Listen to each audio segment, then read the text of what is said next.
উড়িষ্যায় পোস্টিং রয়েছেন সেই ম্যাডাম কিন্তু এখানে আসবেন, দীর্ঘ অভিজ্ঞতা ইউপিএসসি বা সিভিল সার্ভিস পরীক্ষাকে নিয়ে।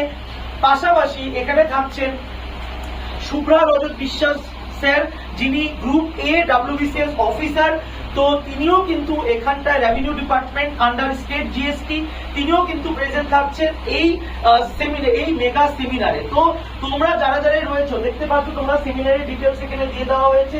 ভ্যানু, উমার স্বপ্ন, গোল্ড ইন্টার্ন, এবং এই সেমিনারটি কিন্তু সকল ছাত্রছাত্রীদের জন্যই কিন্তু ফ্রি। তোমরা সবাই বিভিন্ন সরকারি চাকরির প্রস্তুতির প্রিপারেশন তো আমরা দীর্ঘ সময় ধরে নিচ্ছি, কিন্তু ঠিক কিভাবে প্রিপারেশনটি নেব, ঠিক কি ওয়েতে প্রিপারেশন নেব, এই সেমিনার একটু ব্যতিক্রম। কারণ এই সেমিনারে তোমাদেরকে শুধুমাত্র মোটিভেশনাল স্পিচ নয়, এই সেমিনারে তোমাদেরকে প্রজেক্টরের মাধ্যমে দেখানো হবে যে তোমাদের পুরো বছরের প্ল্যানিংটা তোমরা কিভাবে সাজাবে, তোমরা ঠিক কি ওয়েতে নিজের প্রিপারেশনটা করবে। এবং তার জন্যই কিন্তু, ঠিক আছে, এখানে কিছু কমেন্ট এসছে।